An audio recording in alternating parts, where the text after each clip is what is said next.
Tiga hari yang menentukan keselamatan seseorang di dunia dan juga akhirat. Saya petik tema ini dari surah Maryam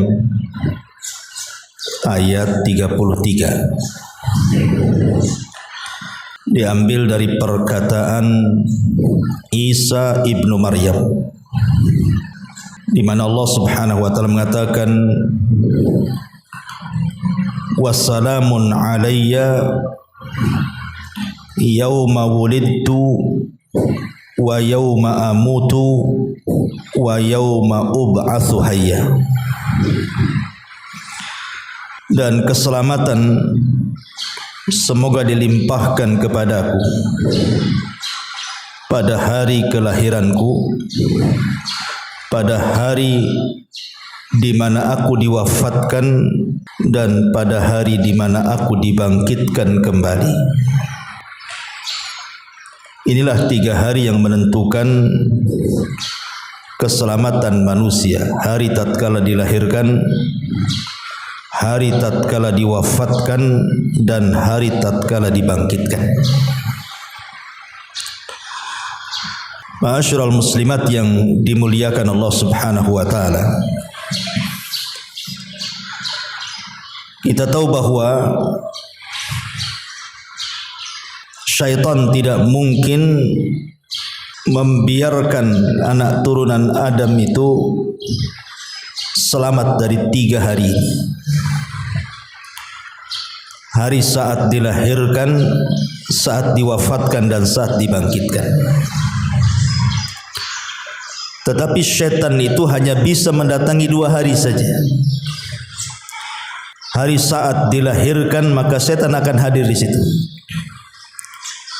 Dan yang kedua, hari saat kita diwafatkan, maka syaitan pun akan hadir di situ.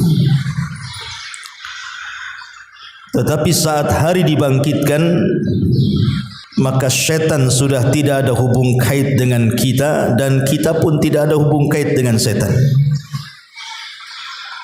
Bahkan Allah Subhanahu wa taala menyebutkan tentang khutbah syaitan pada hari kiamat, sebagaimana Allah katakan, wa qala asyaitanu lamma qudiyal amru innallaha wa'adakum wa'dal haqq wa wa'adtukum fa akhlaftukum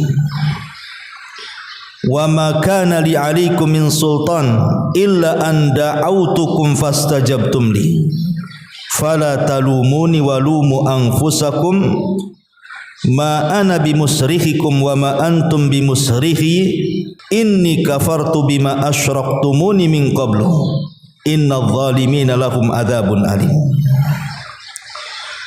Dan berkatalah syaitan tatkala perkara hisab telah diselesaikan, sungguh Allah telah menjanjikan kepada kalian janji yang benar, dan aku pun telah menjanjikan kepada kalian, tetapi aku menyalahinya. Sekali-kali tidak ada kekuasaan bagiku terhadap kalian, melainkan sekedar aku menyeru kalian lalu kalian mematuhi seruanku. Oleh sebab itu janganlah kalian mencela diriku, akan tetapi celalah diri-diri kalian. Aku sekali-kali tidak dapat menolong kalian, dan kalian pun sekali-kali tidak mungkin menolongku. Sesungguhnya aku tidak membenarkan perbuatan kalian mempersekutukan aku dengan Allah sejak dulu. Sesungguhnya orang-orang zalim itu mendapatkan siksa yang pedih. Dari ayat ini, maka pada hari dibangkitkan kelak manusia sudah tidak ada hubung kait antara syaitan dengan kita, karena masing-masing akan berlepas diri, sebagaimana dalam surah Al-Baqarah ayat 166, ittabarra alladhina tubi'u minal ladzina taba'u wa ra'awul adzaba wa taqatta'at bihimul asbab. ketika orang-orang yang diikuti itu berlepas diri dari orang-orang yang mengikutinya, dan mereka melihat siksa Allah di hadapannya, dan ketika segala hubungan antar mereka terputus sama sekali. Berarti dari sini yang ada hubung kait kita dengan syaitan, dan syaitan juga berhubungan dengan kita adalah di 2 hari saja. 2 hari saat kita dilahirkan dan saat kita diwafatkan. Bagaimana caranya supaya kita selamat dari 2 hari tersebut? Tentu untuk menentukan keselamatan hari dibangkitkan, kita akan bahas satu persatu. Ma'asyiral muslimat yang dimuliakan Allah Azza wa Jalla, adapun dalil yang menunjukkan bahwa syaitan hadir saat kelahiran kita, itu disebutkan dalam hadis yang dikeluarkan Imam Muslim. Nabi SAW mengatakan, ma min mauludin yuladu illa nakhussuhu syaitan fayastahillu sarikhan min nakhsati syaitani illa ibna Maryam wa ummahu. Tidak ada seorang bayi pun yang terlahir tanpa mendapatkan tusukan dari syaitan, sehingga bayi itu menangis keras karena tusukan itu, kecuali 2 bayi, Maryam dan juga putranya Isa bin Maryam. Dan juga disebutkan dalam hadis Bukhari dengan lafaz yang sama, fa idza wada'al insan min batni ummihi istahalla sarikha. Ketika manusia dilahirkan dari rahim ibunya, ia menangis keras. Kenapa? Wa dzalika min laqzati syaitan laknatullah. Hal itu disebabkan karena ia ditempeleng oleh syaitan yang sangat terkutuk di sisi Allah Azza wa Jalla. Inilah bukti bahwa saat kelahiran setan itu hadir. Jadi setiap bayi yang dilahirkan kecuali Isa dan ibunya, itu setan sudah ada hadir di situ. Untuk apa? Dalam riwayat menempeleng, dan dalam riwayat menusuk lambungnya. Tetapi tempelengan dan tusukan itu tidak memadaratkan secara kesehatan, tidak memadaratkan secara kesehatan. Tetapi itu simbol bahwa setan sudah mulai menabuh genderang perang saja, bahwa aku ini musuhmu. Maka disebutkan oleh para ulama, kenapa setan itu hadir saat kelahiran. Kita tahu Bu, di dalam surah atau dalam Al-Quranul Karim, surat yang ke-7 ayat 172, ketika Allah Subhanahu wa ta'ala melakukan perjanjian dengan kita di alam ruh. Apa perjanjiannya? Ada yang mengatakan saat Adam diturunkan dan juga Hawa, kemudian mereka berdua berada di padang Arafah, maka Allah Subhanahu wa ta'ala mengusap pundak Adam itu. Maka dari pundak Adam inilah keluar seluruh ruh yang akan jadi turunan Adam. Kemudian Allah Subhanahu wa ta'ala mengumpulkan ruh-ruh itu, kemudian membuat perjanjian dan mengatakan, alastu birabbikum, bukankah aku Rabb kalian? Maka semua ruh yang kelak akan jadi turunan Adam mengatakan, qalu bala syahidna, ya kami menjadi saksi akan hal itu. Dari sini maka Nabi SAW mengatakan, kullu maulud yuladu alal fitrah. Setiap bayi yang dilahirkan itu terlahir fitrah, artinya beriman dengan tauhid.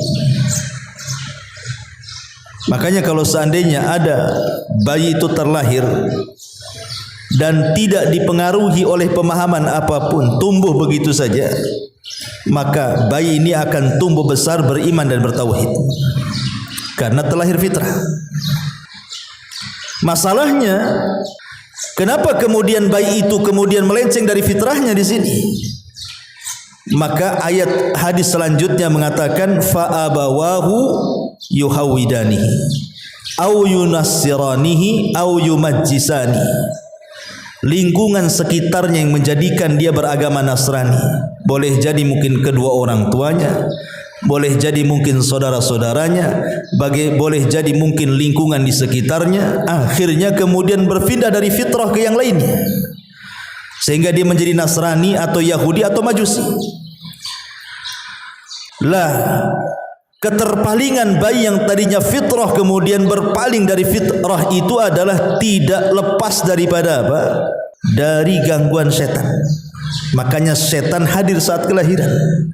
Dia tidak mau bayi ini tumbuh dalam posisi fitrahnya. Dia mau bayi ini dilencengkan dari fitrahnya. Makanya kemudian bayi itu ditempeleng oleh syaitan atau ditusuk lambungnya, seolah-olah setan mengatakan bahwa aku adalah musuhmu, siap-siap kau berhadapan denganku. Makanya kenapa saat kelahiran itu ada rahasia tauhid bagi kedua orang tua. Jangan sampai anak yang dilahirkannya itu terlahir kemudian besar menjadi orang kufur atau musyrik. Apa rahasia di balik penanaman tauhid itu? Ulama mengatakan, saat seorang ibu melahirkan, kemudian yang ia sebut adalah Allah, ataupun lafaz tauhid la ilaha illallah, dan terfikir hanya Allah di benaknya, sehingga dia memanggil-manggil Allah subhanahu wa ta'ala saat melahirkannya, maka panggilan itulah yang akan terekam oleh bayi.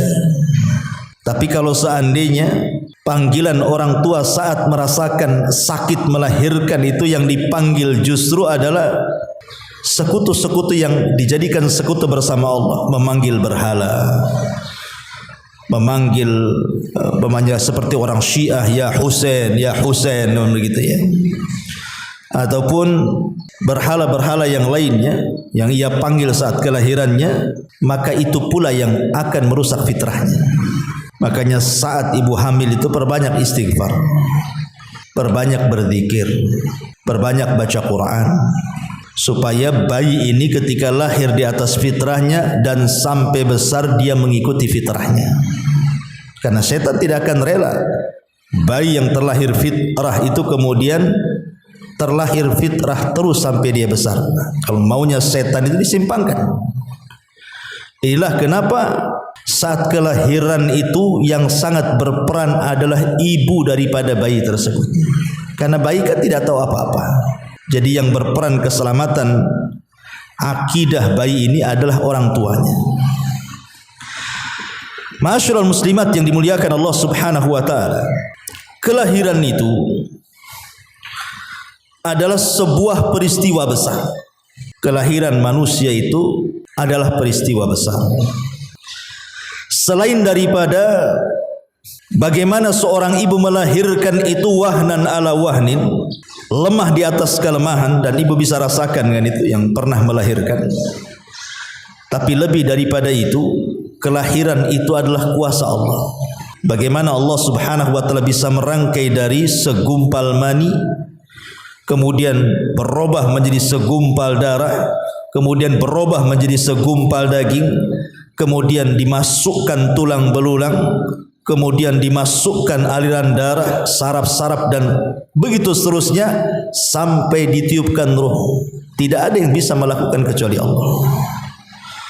Dari sini Nabi SAW bersabda, "Inna ahadakum yajma'u khalqahu fi batni ummihi arba'ina yawman, thumma yakunu alaqatan misla dhalik, thumma yakunu mudghatan misla dhalik, thumma yursalu ilaihi al-malak fayunfakhu fihi ar-ruh wa yu'mar bi arba'i kalimat bi katbi rizqihi wa ajalihi wa amalihi wa syaqiyun aw sa'idun."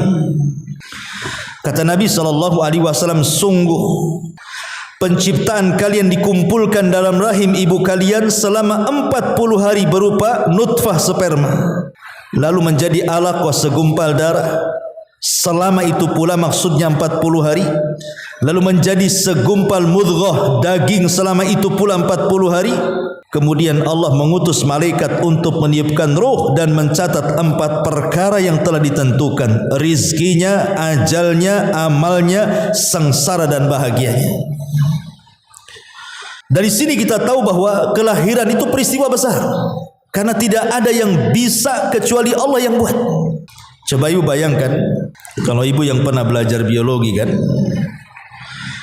setiap kali pria ejakulasi itu kan, rata-rata mereka mampu melepaskan sel sperma itu sekitar 100 juta sampai ke 300 juta, paling banyak 300 juta lah ya kan. Tapi kan yang jadi cuma 1 sel saja ya. Ibu bayangkan kalau seandainya 300 juta sel sperma itu jadi semua, kira-kira Batam ini muat nggak dari kelahiran 1 orang? Batam saja menurut sensus penduduk itu penduduknya berapa? Itu 1 juta 100 sekian kan itu ya. Kalau dari sensus penduduk itu 1 juta 200 lah orang gitu ya. Lah sementara 1 orang ketika melepaskan sel sperma itu 300 juta. Kalau seandainya setiap 1 orang kelahiran dihidupkan semuanya oleh Allah Azza wa Jalla, jangan banyak, 5 orang yang lahir saja sudah sesak tuh. Tidak ada 1 jengkal di tanah Batam kecuali ada rumah di situ. Tapi kenapa Allah Subhanahu wa taala tidak jadikan semuanya coba? Dari 300 juta itu cuma 1 pula yang jadi kan? Artinya bahwa Allah Subhanahu wa taala memilih kita dari 300 itu. Karena Allah tidak jadikan semua kan? Rupanya dari 300 itu cuma kita pula yang lahir. Berarti kita ini dipilih Allah dari 300 itu. Dan ini nikmat yang luar biasa yang harus kita syukuri. Kita tidak diwafatkan atau tidak sama sekali dijadikan oleh Allah, tapi Allah jadikan kita. Ini nikmat yang luar biasa gitu ya. Allah tidak menghendaki semua jadi. Sebab kalau semua yang lahir jadi, nggak muatlah bumi ini. Pasti kita akan cari planet lain kan itu untuk menghuni lagi. Tapi itulah kuasa Allah. Allah tidak menjadikan semuanya. Allah hanya pilih kita dari 300 sel sperma itu. Artinya bahwa ini peristiwa besar kelahiran itu, bukan peristiwa kecil. Karena banyak pelajaran yang kita bisa petik, salah satunya adalah bagaimana Allah Subhanahu wa taala dengan kemahabesaran dan kemahakuasaan Dia mampu menciptakan manusia sedemikian rupa. Laqad khalaqnal insana fi ahsani taqwim. Sungguh kami menciptakan manusia itu dalam sebaik-baik bentuk. Ma'asyiral muslimat yang dimuliakan Allah Azza wa Jalla, keselamatan seorang bayi saat lahir itu bukan keselamatan fisik yang saya bicarakan, itu kan persoalan medis, itu dokter kembalinya gitu. Tapi yang kita bicarakan kan soal akidah, soal keimanan dan ketakwaan kelak kalau bayi ini sudah besar. Lalu apa peran orang tua di sini? Yang paling mempengaruhi akan keselamatan bayi yang dilahirkan dari gangguan setan itu adalah dimulai dari mencari pasangan sebenarnya. Makanya kenapa Nabi SAW mengatakan tungkahul mar'atu li arba, wanita itu dinikahi karena 4 perkara. Begitu juga laki-laki dinikahi juga karena 4 perkara kan? Karena hartanya, kecantikannya, nasabnya dan agamanya. Tapi Nabi SAW mengatakan apa? Fadfar biddatid din taribat yadak. Ambil yang baik agamanya. Kenapa Nabi SAW memilih agama coba? Karena satu-satunya yang tidak akan punah dan hilang hanya agama. Harta bisa hilang, kecantikan, ketampanan juga bisa hilang dengan menaunnya waktu, ataupun nasab bisa saja dicederai. Tapi agama itu tidak mungkin. Dia mungkin hilang. Yang menghilangkan agama itu kan orangnya, tapi agamanya tidak mungkin hilang. Ya. Makanya Nabi SAW kemudian mengarahkan dari mulai mencari jodoh saja disuruh untuk memperbaiki agama dulu. Kemudian setelah betul-betul mendapatkan pasangan yang soleh dan soleha baru bicara aktivitas saat berhubungan. Di situ ada doa, minta kepada Allah Subhanahu wa taala agar keturunan kita menjadi keturunan yang saleh. Lihat para nabi. Nabi Ibrahim alaihi salatu wassalam lama tidak punya keturunan kan. Dia terus berdoa kepada Allah, Rabbi habli minas salihin. Ya Rabb, anugerahkan kepadaku keturunanku yang saleh. Lihat pula Zakaria. Dia mengatakan, fahabli min ladunka waliyan yarithuni wa yarithu min ali Ya'qub waj'alhu rabbi radiyah. Ya Rabb, berikan kepadaku dari sisimu anak yang baik yang akan mewarisi diriku dan mewarisi keluarga Yakub. Ya. Artinya bahwa para nabi sudah mengajarkan kepada kita bahwa doa itu adalah salah satu penentu kita mendapatkan keturunan yang baik. Ya. Makanya ada waktu-waktu yang sangat mustajab yang kita disuruh berdoa di situ. Disitulah kita minta. Anggaplah umpamanya kita sudah salah cari pasangan umpamanya kan. Tidak ya sesoleh yang kita harapkan, atau mungkin dulunya sama-sama tidak soleh, kemudian dengan berjalannya waktu kemudian hijrah, tapi kadang sudah anak banyak. Tidak bisa dimulai dari awal kan begitu. Tidak mustahil mereka juga bisa menjadi soleh dan solehah. Dengan cara apa? Ambil senjata seorang mukmin di sini, doa. Ambil doa, ketuk Allah Subhanahu wa taala dari langit, mudah-mudahan Allah memberikan hidayah kepada anak-anak kita, itu maksudnya begitu. Karena kan banyak tuh orang-orang tua yang ngeluh kepada kita ini, Ustaz, anak saya ini nakal sekali, gimana caranya supaya anak saya itu baik, mau sholat, kadang disuruh sholat aja perang dulu sama anak. Gak bisa langsung disuruh itu, kita perang, bahkan kita diancam pula sama anak. Sebenarnya kalau tidak bisa dengan cara keras, dengan cara lembut sudah tidak bisa lagi. Artinya kan mencari sebab ibu sudah ambil, sebabnya sudah benar, menyuruh anak kan itu dengan cara lembut sudah, dengan cara kasar juga sudah, tetap saja ngajak perang anak tuh ya.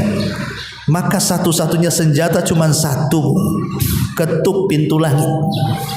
Maksudnya berdoa kepada Allah. Kalau setiap hari diambil umpamanya sepertiga malam akhir kita berdoa, kita ketuklah pintu langit itu. Ya Allah, sadarkan anak saya, sadarkan anak saya. Mustahil Allah itu tidak mungkin menyadarkan anaknya. Karena kalau setiap hari diketukkan, pasti juga Allah akan mengabulkan. Dan jangan pernah mengatakan saya sudah sering berdoa Ustaz tapi masih nakal. Justru yang itu yang enggak akan dikabulkan. Mengatakan aku sudah berdoa tapi tidak dikabulkan, itu pula yang menyebab doa tidak dikabulkan. Itu namanya istijal namanya. Istijal itu mengatakan aku sudah berdoa tapi tidak pernah dikabulkan. Justru terus berdoa. Kalau Allah takdirkan sama sekali tidak dikabulkan, seandainya seperti itu, tetap saja anak kita nakal, ya memang sudah takdirnya seperti itu. Tapi kita sudah ada upaya orang tua, kalaupun seandainya anak ini Allah takdirkan bermaksiat, orang tua tidak terikut-ikut maksiatnya. Jadi kalau Allah takdirkan ada anak masuk neraka itu, dia tidak bisa nyeret orang tuanya. Karena orang tuanya sudah mengarahkan ke surga anak yang tak mau, gitu maksudnya. Tapi kalau orang tuanya biarkan saja kan begitu, ya jelas justru anak harusnya menyeret orang tua ke surga, malah pula yang dia banyak amalan surga keseret pula ke neraka gara-gara kasus anaknya tuh. Ya makanya di sini penting berdoa kepada Allah Subhanahu wa taala untuk kesolehan anak yang kita lahirkan, termasuk upaya-upaya sunnah-sunnah saat kelahiran. Seperti kenapa disunahkan akikah? Kenapa dalam Islam itu ada sunnah akikah? Karena dalam akikah itu salah satunya adalah untuk menghindarkan dari gangguan syaitan. Ingat ketika kisah Ibrahim alaihi salatu wassalam saat hendak menyembelih putranya Ismail. Syaitan berusaha menggagalkan. Apa kata syaitan? Ya Ibrahim, atadbahu ibnataka li ajli ru'ya. Ibrahim, apakah engkau akan menyembelih putramu gara-gara mimpi? Yang benar saja, kau kan mimpi saja, ngapain kamu mau sembelih anakmu? Itu mimpi.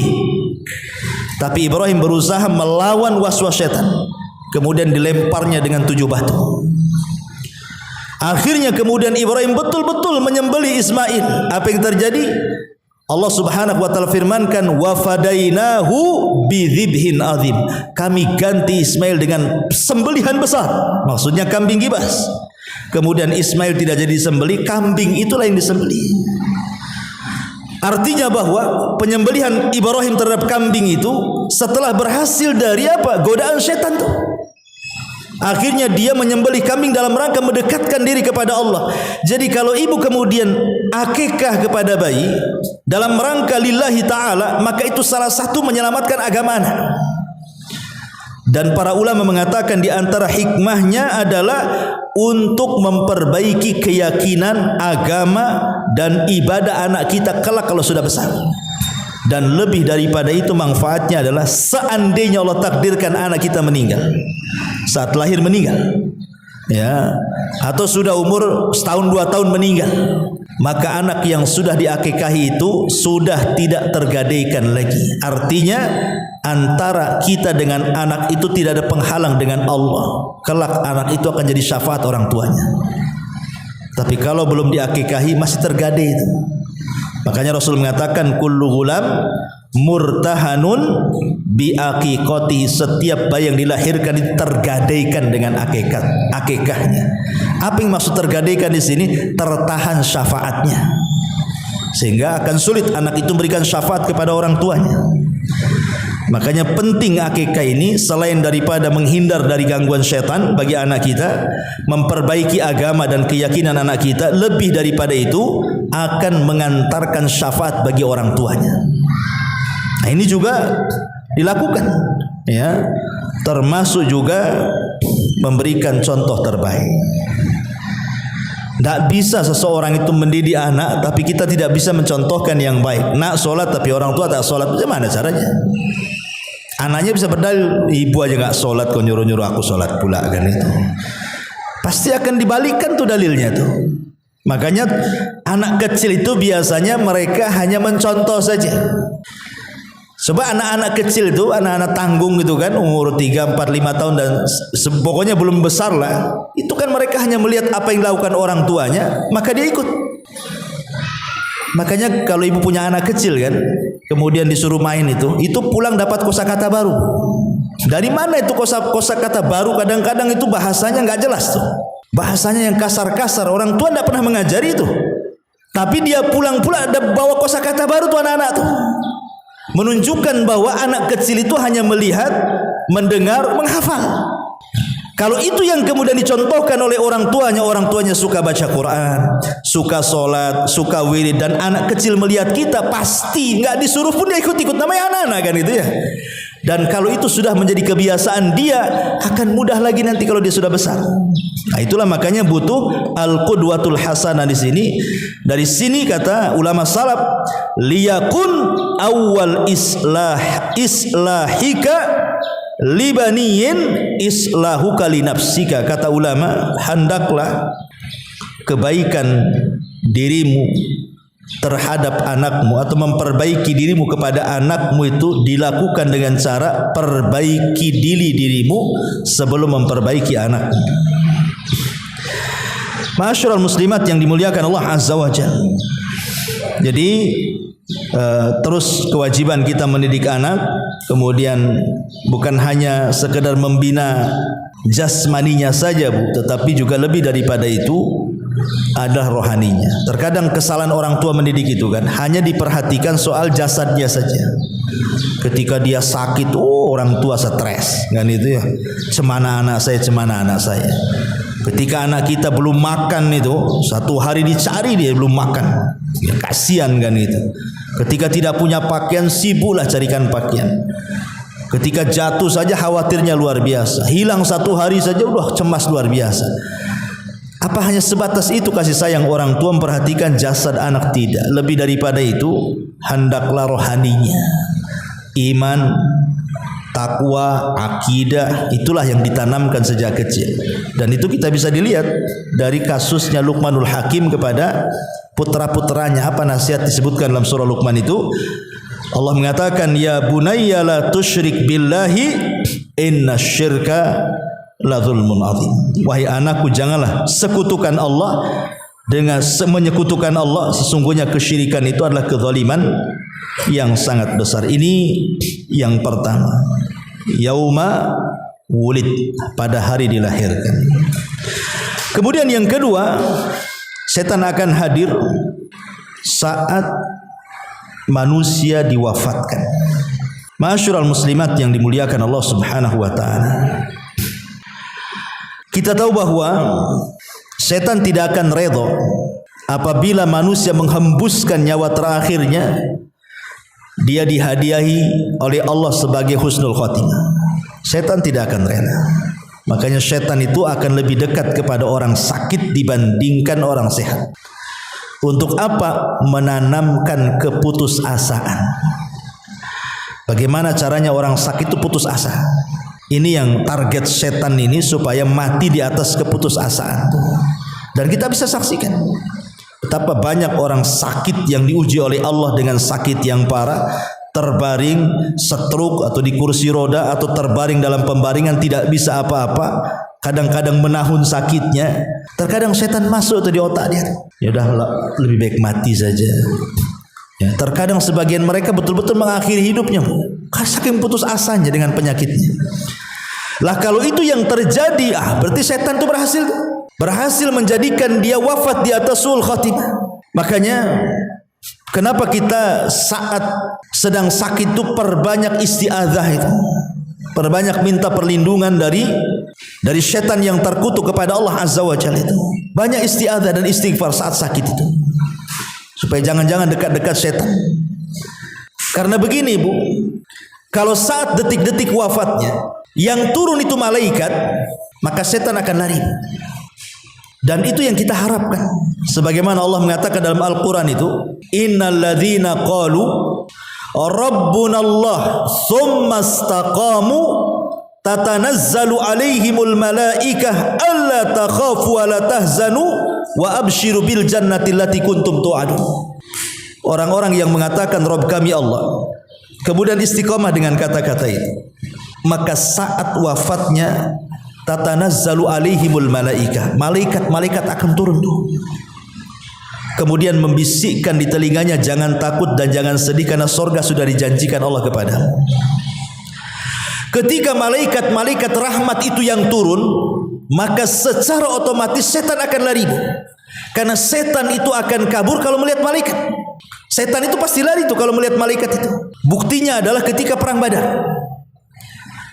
Jadi iblis itu menjelma sebagai Suraqah ibn Malik, dalam riwayat sebagai Syekhun Najd, orang tua dari Najd, ikut rapat bersama Abu Jahal.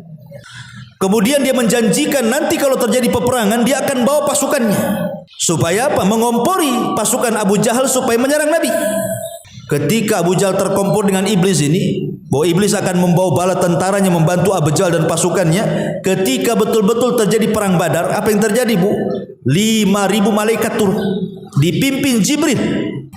Maka orang tua yang kemudian berbentuk Suraqah ibn Malik ini, ketika melihat para malaikat turun dari langit, langsung dia lari, tidak mau ikut terlibat perang. Jadi orang-orang musyrik Arab ini mengatakan, ya Suraqah, mau pergi kemana kamu? Bukankah kau yang menjanjikan bahwa kau akan datang dengan pasukan membantu kami, katanya. Apa kata Suraqah? Dia mengatakan, inni ara ma la taraw, inni akhafullah, aku melihat yang kalian tidak lihat. Maksudnya apa? Aku melihat malaikat, kalian tak tahu. Jadi kata Suraqah ini, jelmaan iblis ini, dia mengatakan, saya melihat apa yang kalian tidak lihat. Saya takut kepada Allah. Dari situ dia pergi kabur dari peperangan itu. Dan Allah menangkan kaum muslimin atas berkat bantuan Allah dengan mengirim 5.000 malaikat dipimpin oleh Jibril dengan menunggang kuda namanya Haizum. Dan Allah menangkan. Dari sini dalil apa? Bahwa kalau malaikat turun, setan pasti kabur. Makanya Rasul mengatakan, tidak ada hari di mana setan merasa terhina, merasa rendah, kecuali di hari Arafah dan saat perang Badar.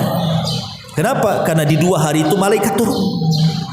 Makanya harapan kita saat kita detik wafat itu, semoga Allah menurunkan malaikat supaya setan gak dekat-dekat dengan kita.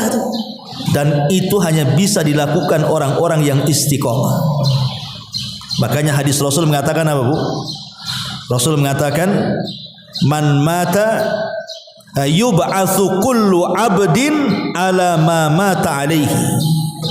Yub'atsu kullu 'abdin ala ma mata alaihi. Manusia itu akan diwafatkan, dalam riwayat dibangkitkan di sini, dalam riwayat diwafatkan atas setiap hamba disesuaikan dengan kebiasaan hidupnya.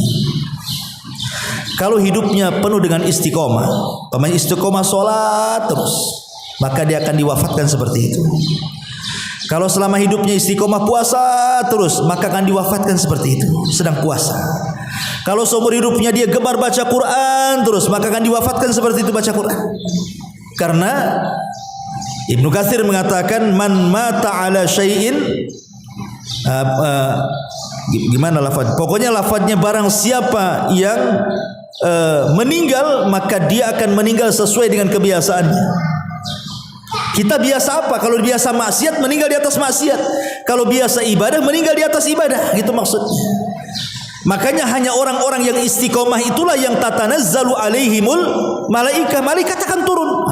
Yang istiqomah ini, istiqomah mungkin istiqomah di sholat sunnahnya, istiqomah di puasa sunnahnya, istiqomah di istighfarnya, istiqomah di zikirnya, istiqomah di baca Qur'annya, istiqomah dimanapun dari segi ibadah.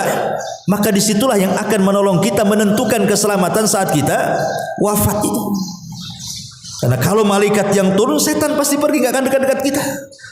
Tapi kalau sudah tidak istiqomah, lihat Allah mengatakan dalam Quran, dalam surah Asy-Syu'ara ayat 223, 221 sampai 223. Allah mengatakan apa? Hal unabbiukum ala man tanazzalu syayatin tanazzalu ala kulli affakin athim. Maukah aku habarkan, kata Allah, setan-setan itu turun untuk siapa? Setan-setan turun itu kemana? Kepada siapa? Maka Allah jawab, tanazzalu ala kulli affak. Setan-setan itu turun kepada setiap orang yang suka banyak dusta, maksudnya para dukun dan tukang-tukang sihir. Kemudian athim, para pendosa, ahli maksiat, ya. Jadi setan itu akan turun kepada ahli maksiat. Jadi kalau seandainya setiap hari dia gemar bermaksiat, maka saat sakaratul maut yang turun bukan malaikat, setan tuh. Ya, setan itulah yang kemudian menjadikan dia suul khatimah. Tapi kalau dia istiqomah di atas ibadah, yang turun malaikat, setannya pergi. Nah, tinggal milih itu. Ya. Kita disuruh memilih setan yang turun saat sakaratul maut ataukah malaikat yang turun saat sakaratul maut. Kita tinggal milih. Kalau ingin istiqomah di atas ibadah, maka malaikat akan turun. Tapi kalau istiqomah di atas perbuatan dusta dan perbuatan dosa, maka Allah katakan tanazzalu ala kulli afakin athim. Maka setan akan turun kepada para pendusta dan juga para pendosa, ahli maksiat. Dari sini kalau kita melihat sejarah ulama-ulama salaf itu, mereka sangat takut luar biasa dengan suul khatimah. Sangat takut luar biasa. Dikisahkan dari Aisyah Ummul Mukminin radhiyallahu anha, ketika memahami surah Fatir ayat 32. Jadi Ummul Mukminin Aisyah radhiyallahu anha membacakan ayat, "Tsumma awrathnal kitaba alladziina istafaina min ibadina faminhum zalimun li nafsi wa minhum muqtasid wa minhum sabiqun bil khairati biidznillah." Kemudian kami wariskan Al-Quran kepada orang-orang yang kami pilih di antara hamba-hamba kami. Di antara mereka ada yang mendolimi dirinya, di antara mereka ada yang pertengahan, dan di antara mereka ada yang berlomba-lomba dalam kebaikan karena izin dari Allah. Apa kata Aisyah? Dia mengatakan, ya bunai. Dia menasihati anak-anak dan mengatakan, ya bunai, ammas sabiqu bil khairat fahaula'i alladzina matu ma'a Rasulillah sallallahu alaihi wasallam lahum wa syahida lahum Rasulullah sallallahu alaihi wasallam bil jannah. Wa ammal muqtasid fahaula'i alladzina tabau atharan nabi sallallahu alaihi wasallam hatta matu ala dzalik.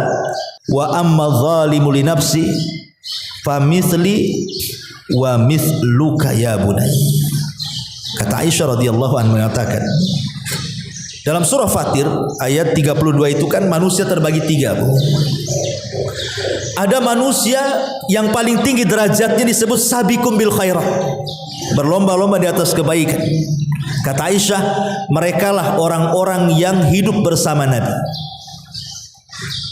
meninggal bersama Nabi, dan mereka orang-orang yang dijamin sorga atas lisan Nabi, kata Aisyah. Adapun kelompok yang kedua di bawahnya namanya muktasid. Itu tengah-tengah antara orang zalim dan orang-orang yang tingkatannya tinggi. Adapun muktasid yang tengah-tengah, kata Aisyah, itu mereka adalah orang-orang yang mengikuti asar Nabi, hadis-hadis Nabi, perbuatan Nabi, mencontoh Nabi sampai mati ketika dia mencontoh. Adapun yang menzalimi dirinya, kata Aisyah radhiyallahu anha, itulah seperti saya dan kalian. Seperti saya inilah, kata Aisyah, orang-orang yang menzalimi diri dan juga kalian. Bayangkan kalau sekelas Aisyah mengatakan seperti itu. Siapa ibu-ibu? Siapa kita? Saya dan yang lainnya. Lalu masuk ke kelompok yang mana? Kalau yang paling rendah aja Aisyah mengatakan, adapun yang menzalimi dirinya itu saya, kata Aisyah. Gimana kita? Sementara manusianya terbagi menjadi tiga saja tuh. Kita ini yang keberapa? Enggak termasuk tiga-tiganya kalau itu diborong semuanya. Dari sini ma'asyiral muslimat yang dimuliakan, bagaimana Aisyah radhiyallahu anha mencontohkan kepada kita ketakutan yang luar biasa. Kalau dia termasuk zalimul nafsi. Tetapi ini kan tentu tawaduknya beliau. Dia mengatakan seperti itu kan rendah dirinya Aisyah karena takutnya kepada Allah Subhanahu wa taala. Bahkan Sufyan Ats-Tsauri rahimahullahu taala. Jadi dia berdialog dengan Hammad ibn Salamah.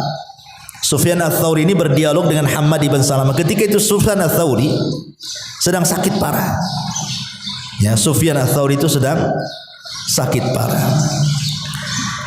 Lah Hammad ibn Salamah ini memuji Sufyan Ats-Tsauri dan mengatakan kepada Sufyan Ats-Tsauri, apa yang kau akan takutkan wahai Sufyan? Engkau ini seorang alim, engkau seorang ahli ibadah. Seandainya kau mati, kau akan dapat tempat yang indah di sisi Allah, kata Hammad ibn Salamah. Maka Sufyan Ats-Tsauri mengatakan, as'aluka billah ya Hammad, atadhunnu anna mithli yanju minan nar? Wahai Hammad, as'aluka billah, aku memohon kepadamu karena Allah, apakah orang sepertiku akan layak selamat dari neraka? Apakah orang sepertiku akan selamat layak dari neraka? Lihat ini kata-kata ini dalam, karena terlontar dari seorang alim min ulama'i tabi'in, generasi kedua loh setelah sahabat, Sufyan Ats-Tsauri, dan dia adalah imam tabi'in, imamnya para tabi'in. Kok dia bisa ngomong kepada Hammad ibn Salamah dan mengatakan, as'aluka billah ya Hammad, atadhunnu anna mithli yanju minan nar? Aku memohon kepadamu dengan menyebut nama Allah ya Hammad, apakah orang sepertiku layak selamat dari neraka? Itu menunjukkan bahwa ketakutannya ulama salaf itu sampai mereka merendah diri, tawadhu, karena siapapun yang merendah diri maka Allah angkat derajatnya. Dia tidak pernah sombong dengan ketaatannya, tidak pernah menghitung-hitung amalnya, tidak seperti orang belakangan sekarang. Kadang-kadang sedekah dihitung-hitung dia. Saya sudah sumbang sana, saya sudah sumbang sini, sudah mau mana lagi ya katanya. Seolah-olah dia sudah semuanya kan gitu. Saya sudah sholat malam, sholat duha, apalagi ini katanya. Gak usah diingat-ingat ibadah itu, dihitung-hitung tidak perlu. Sudah ada yang menghitungnya Allah Subhanahu wa taala. Ma'asyiral muslimat yang dimuliakan Allah Azza wa Jalla, sampai Mu'adz bin Jabal radhiyallahu anhu. Mu'adz bin Jabal radhiyallahu anhu itu saat wafatnya, malam harinya dia ketakutan mati. Tapi di pagi harinya tiba-tiba dia mengharap akan kematian. Sampai dia mengatakan sambil menangis itu, a'udzubillah min lailatin sahibuha ilan nar. Aku berlindung kepada Allah dari malam yang pagi harinya seseorang harus dihantar ke neraka. Karena malam Mu'ad itu kan satu keluarga kena taun, kena wabah. Meninggalnya itu karena kena wabah dia, kena taun, ya kan? Tapi bagaimana Mu'ad mengajarkan kepada kita supaya berhusnudzon kepada Allah, berhusnudzon dan tetap takut saat menjelang wafatnya, sampai-sampai para ulama mengatakan bahwa yang aku takutkan saat wafat itu bukan persoalan kurang ini kurang itu, tetapi yang aku takutkan kalau seandainya Allah cabut keimanan dalam dadaku. Itulah ketakutannya ulama salaf saat kematian. Maka dari sini ada pelajaran apa, Bu? Jangan merasa aman dari makar Allah. Afa aminu makrallah fala ya'man makrallah illal qaumul khasirun. Apakah mereka merasa aman dari makar Allah, dari azab Allah yang tidak terduga-duga? Tidak ada yang merasa aman dari azab Allah kecuali orang-orang yang rugi. Jangan pernah merasa aman. Ya, sehebat apapun kita jangan pernah merasa aman. Walaupun kita sudah merasa ahli ibadah, malamnya ibadah, siangnya ibadah, hampir setiap detik kita ibadah, jangan pernah merasa aman dari azab Allah. Kenapa? Karena hati seseorang itu yang memegang Allah. Kapanpun Allah mau, Allah bisa sesatkan kita. Sebagaimana kapanpun Allah mau, Allah bisa berikan petunjuk kepada kita. Ingat sebuah hadis yang Rasul katakan, innal abda la ya'malu bi amali ahlil jannah. Ada seorang hamba itu setiap hari amalannya penduduk surga, Bu. Salat, puasa, zakat, macam-macam. Sampai surga dengan dia itu tinggal satu hasta lagi, tinggal dari sini. Jarak dia dengan surga tinggal segini. Tetapi apa yang terjadi? Di ujung hayat sebelum wafatnya, faya'malu bi amali ahlin nar. Tiba-tiba dia melakukan amalan penduduk neraka. Kemudian dia wafat dengan itu. Fayadkhuluha, maka dia pun masuk ke neraka. Padahal satu kehidupan dia gunakan untuk ibadah, tapi di ujung hayat Allah takdirkan pula dia bermaksiat dan ditutup pula dengan kemaksiatan. Maka dari sini Nabi SAW mengatakan, innamal a'mal bil khawatim. Amal itu ditentukan akhirnya, bukan awalnya. Tetapi bagaimanapun akhir pun tetap yang menentukan awalnya. Supaya akhirnya baik pun ditentukan dengan dari awalnya juga. Tapi yang menentukan semuanya bukan awal, bukan tengah, tapi akhirnya. Itulah kenapa Rasul mengatakan innamal a'mal bil khawatim. Amal itu ditentukan dengan akhirnya. Ma'asyiral muslimat yang dimuliakan Allah Subhanahu wa taala. Makanya lihat orang-orang yang Allah Subhanahu wa taala takdirkan dengan kematian baik, karena turunnya banyak malaikat kepadanya menghabar gembirakan kabar-kabar yang baik. Maka di antara mereka itu sebelum wafatnya terkadang mereka mengucapkan kalimat-kalimat baik. Seperti mengatakan as-sallan nas, apakah manusia sudah salat? Seperti yang terjadi kepada siapa? Umar bin Khattab. Umar sebelum wafatnya tuh, ketika dia sadar, yang pertama diingat apa? Salat. Dan mengatakan as-sallan nas, apakah manusia sudah salat? Kata Umar. Maka orang-orang mengatakan sudah wahai Amirul Mukminin. Kemudian Umar mengatakan la hadda fil Islam liman tarakas salat. Tidak ada bagian dalam Islam orang yang meninggalkan salat kemudian meninggal. Lihat, terkadang sebelum meninggal mengucapkan kalimat-kalimat indah kan itu. Ada sebagian yang lain mengucapkan kalimat la ilaha illallah kemudian meninggal. Ada sebagian lain membaca Al-Quran seperti kisah seorang syekh bercerita tentang anak muda yang gemar membaca Quran saja di mana-mana. Ya, mau di bus Quran, mau di pesawat Quran, mau di kereta api Quran, pokoknya dia tidak lepas daripada Quran. Satu hari kendaraan yang dikendarainya tuh kecelakaan. Ya. Semua mati. Lah anak muda yang gemar membaca Quran ini sempat ketolong dan koma, dibawa ke rumah sakit. Ini syekh ini sampai bersaksi, demi Allah katanya, aku tidak pernah melihat anak muda yang saat wafatnya seindah dia katanya. Kemudian syekh ini bercerita, kenapa wahai syekh? Ditanya, karena saat wafatnya, sebelum wafatnya, dia mengulang-ulang surah An-Najm, wan najmi idza hawa ma dhalla sahibukum wa ma ghawa wa ma yantiqu anil hawa in huwa illa wahyun yuha. Kemudian dia meninggal. Di kalimat wa ma yantiqu anil hawa, tidaklah Muhammad itu mengucapkan dari hawa nafsunya. In huwa illa wahyun yuha, melainkan wahyu yang diwahyukan kepadanya. Maksudnya Quran. Dia meninggal dalam kalimat ini.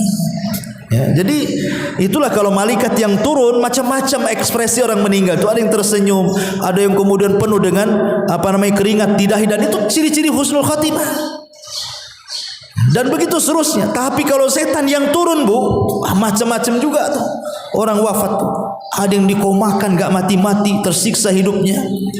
Ada yang kemudian nyerocos tidak jelas, ditalkin la ilaha illallah, malah mengatakan kafartu bima taqul, aku kufur dengan yang kau ucapkan. Ada juga yang mengatakan seperti itu.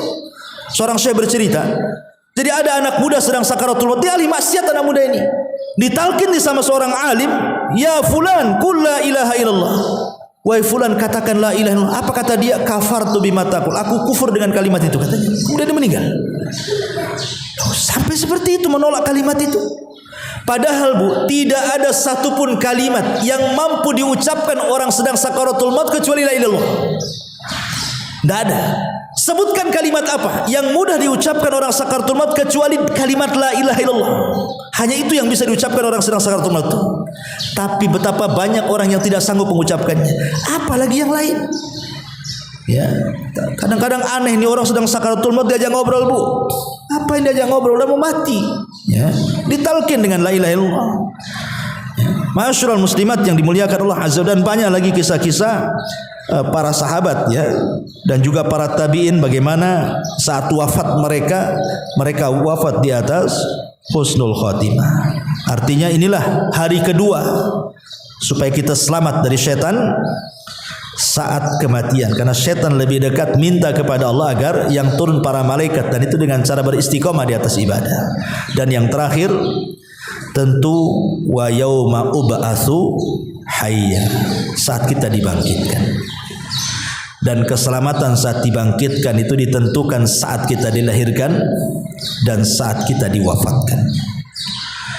Kalau saat kita dilahirkan betul-betul kita dididik oleh orang tua kita sampai kita dewasa, kemudian balik, kemudian amal kembali kepada kita, kemudian saat diwafatkan Allah takdirkan husnul khatimah, maka itu menentukan saat kita dibangkitkan. Kalau baik di dunia, maka dibangkitkan pun dengan cara baik, karena ad-dunya mazra'atu lil akhirah. Dunia ini tempat bercocok tanam kehidupan kita di akhirat. Kalau kita menanam kebaikan, kita menuai kebaikan.